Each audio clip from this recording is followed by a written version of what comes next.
Welcome to the Daily Review. This is Razak, Senior Trading Strategist here at CMTrading.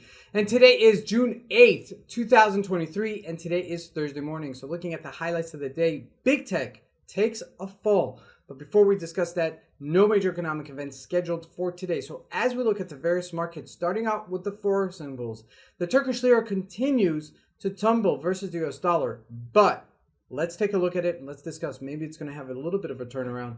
Now, looking at the indices, the Dow Jones remains unchanged while the NASDAQ takes some profits off and we see some sell-off. Now, looking at commodities, both gold and oil pretty much unchanged. And looking at the stocks, the major stocks really retraced, including Facebook, Microsoft, and Amazon. And lastly, looking at cryptocurrencies, Bitcoin retraces just a bit. Now, let's take a look at the markets and see what we can expect from today's trading.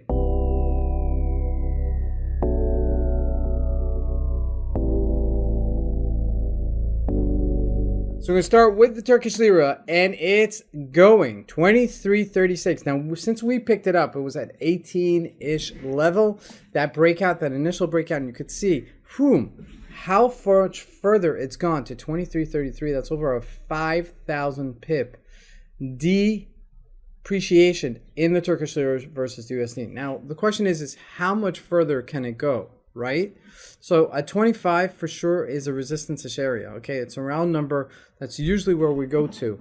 Now, as we get into this area, if we look at a 4-hour chart, now we are testing the highs. Now it's gone over, 2,000 pips over the past 2 weeks. And now we're kind of getting into smaller moves on the upside. This is where I get a little bit worried. And this is a point where if you are in this position, you want to start unloading it. Obviously, as you're going up higher and higher, there's not a perfect spot to get it. But I wouldn't be jumping into this because it's getting lower highs, okay? It's still making new highs, but it's lower, it's smaller, and it's receding a little bit. And that might be just a situation where it could start to recede itself. So keep that in mind as this is happening. Now, looking at the other majors, and especially the Canadian dollar, didn't do much. It had a bank rate yesterday, but you can see it didn't do much. Now we're at the bottom of the range here, so this may be a potential for it to jump off of it, but if we do break it, this is something I'm going to be watching as this unfolds. Now looking at the euro and the GBP USD, not doing much, so I'm not going to cover it. Now jumping into commodities, also not doing much, but let's cover it. Now we're at 1945 for gold. We're at the bottom of the range. We sold off, and now we're just there, okay? With that said that we're here, we're just range bound, okay? 1940-ish level is your support.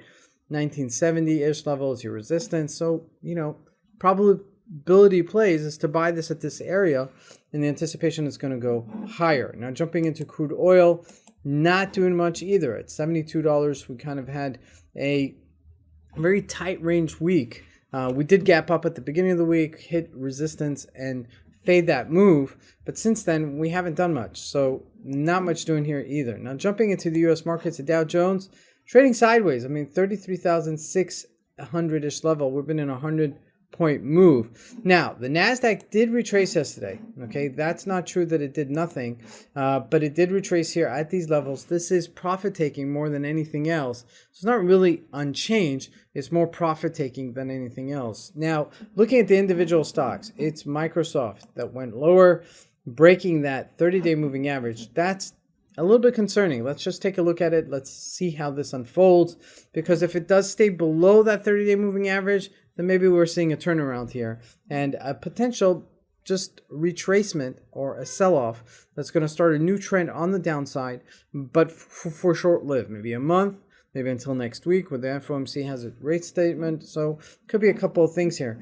Now, looking at Facebook also, okay, we're talking about across the board big tech. So Facebook also sold off, and Amazon, which was a very strong stock, okay, for quite some time, it did sell off quite significantly. So today's going to be a very interesting day to see if there's going to be further sell-off or this is just profit-taking and it's going to just stop here. Now, lastly, looking at Bitcoin, did sell off a little bit, okay, not much, but really just in a very tight range as it's receded itself as well. This is Razak. I want to wish you guys a great trading day. Thank you.